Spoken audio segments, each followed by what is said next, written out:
Yo, what's up, guys? Welcome back to the channel. APW Sports signing in, and the Bears have made yet another move in this free agency class, signing Dayo Odeyingbo to a 3-year, $48 million deal. Now, what Adango brings to this Bears defense is pass rush help off of the edge, and that is something that this Bears defensive unit needed all last season, with somebody that could be a productive pass rusher outside of Montez Sweat. Now, the sack numbers last season kind of doesn't do him justice. He only had 3 sacks, but he was put in more of a role this past season with the Indianapolis Colts, and he had a career-high 8 sacks back in 2023. So he is a productive player. He had 31 tackles, 7 tackles for loss in 2024. So I'm not going to say he's one of those top names that a lot of people were looking for the Bears to get. A lot of people were hoping for. But one of the things that he brings and that the Bears need is pass rush help with a guy that is 25 years old. And he comes in at 6'6", 286. So he's a big frame type of a guy. He can wreak havoc. He had 5 forced fumbles throughout his career. He had 2 last year. And he's one guy that one consistently has stayed healthy, even though he torn his Achilles coming into the NFL draft process back in 2021. He is one of those guys throughout his career, has been productive, has been eligible in things when his name is called upon. Even though he doesn't commit a big-time name, he doesn't have that big-time presence, I still have belief in this Dennis Allen defense, where they do have a pass rush thing where they can get after the quarterback. He is one of those guys that can do that. Now, there's going to be questions as to if the Bears do bring in more. Was Chase Young possibly a guy that they could have brought in? You see Deon State University for Chase Young. But when we're talking about Dayo Odeyingbo, I do like what he could potentially bring to this Bears defense and what he is going to be asked to do within this unit, which is go after the quarterback, be good against the run, and get pressure. And he has 17 quarterback hits each of the last 2 seasons with the Indianapolis Colts. So he does put pressure on the quarterback. Even though the sack numbers last year only says 3, and he has 16 and a half throughout his 4-year career, which he spent most of that in a rotational role for the Indianapolis Colts, and he got more of the start last year, starting 14 out of the 17 games that he appeared in for the Colts. So we're talking about a guy who is still very young, a guy who still can grow and still get better. And then I like him pairing with Dennis Allen and Montez Sweat in this defensive system. He did play a little bit of interior defensive line throughout his career, so he can be versatile, and he can switch between the interior and the outside of the defensive line. So he brings versatility to this Bears defensive unit that clearly needs some versatility out of some of the guys that are in this unit. So I do like this signing. I do like the fact that he's been consistently getting out the quarterback when he's had his chances. And I do like the fact that the Bears are just trying to get this roster where it needs to be in contention and the NFC. So when we're talking about this offseason so far for the Bears, I still give it an A+.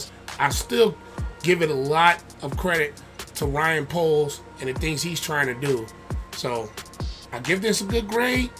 Not a big name like a lot of people were kind of hoping for, but when it comes to production and when it comes to what they need in this Bears defense, I think he can fit in this Dennis Allen defensive unit.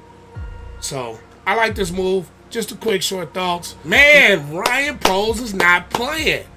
Right when I got done recording a video about Odeyingbo, this first part, news broke that the Bears agreed to a deal with Grady Jarrett, signing him with a 3-year, $43.5 million deal.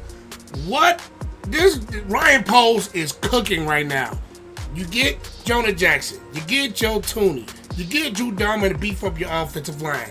Now you're getting a guy like Odeyingbo and Grady Jarrett to beef up your defensive line. This is what I've been saying all along about the Chicago Bears and what they needed to do. they need to start everything in the trenches. Football is won in the trenches. Brian Poles and the Chicago Bears organization is finally, and I mean finally, realizing that. And now Grady Jarrett, who was just released by the Atlanta Falcons earlier today as I'm recording this video, is now a member of the Chicago Bears. He was a little older than most people kind of would want it, most fans. He's only 31. He's been in the league 10 years, and he's only 31 years old. So I still believe that he has some very good football left. Two-time Pro Bowler at 19 and 20. Second-team All-Pro at 19. He's one of those defensive forces in the interior of your defense that the Bears absolutely need. Now, a lot of people are going to say, what is he doing? The guy's older. But if you're still being productive, he's not a big sack guy like he was earlier stages of his career. But what he does, he's a force in the interior of your defense. He had 12 quarterbacks hit last year, 9 tackles for loss, 53 tackles. He is one of those guys that, in a 4-3 defensive scheme, can plug up the middle of your defense, and that is exactly what the Bears need. Andrew Billings coming back healthy, I'm assuming, and you have a guy like Javon Dexter, who's been a good player for the Chicago Bears, especially last year. I think he started to grow more and more. But you add a veteran, Grady Jarrett, to this Bears defensive unit, and number one, I think he can help with this defensive front, not only inside the locker room and out of the locker room, especially the interior, with a young guy like Javon Dexter. So I'm really absolutely loving what the Bears are doing on both sides of the ball, starting in the trenches. We haven't seen the Bears go anywhere else but the trenches, and we've seen this with the Philadelphia Eagles winning the Super Bowl. That's how you win. You win with the trenches. So I'm absolutely loving this, what the Bears are doing with the interior of both sides of the football. And I'm a personal fan of Grady Jarrett. I love the things that he's been doing. He was versatile in the 3-4 defense at times in Atlanta, 4-3 defense. He was part of that defense that led them to the Super Bowl in 2016. And he's been a very good, productive player, mostly healthy for the most part outside of 2023, where he only played in 8 games. But he played in all 17 games last year, so not only is the guy productive in the interior, he's been a very durable football player for the most part of his career. So when we're talking about Grady Jarrett and what he can bring to the interior of this Bears defense, it allows the linebackers to flow free. It allows linebackers and the offensive line of the other team that won't get to the second level, and it allows them to roam free. It allows Edwards and Edmunds, guys like that, to kind of roam free and make plays flying around to the football. And that is what they've been at their best of doing.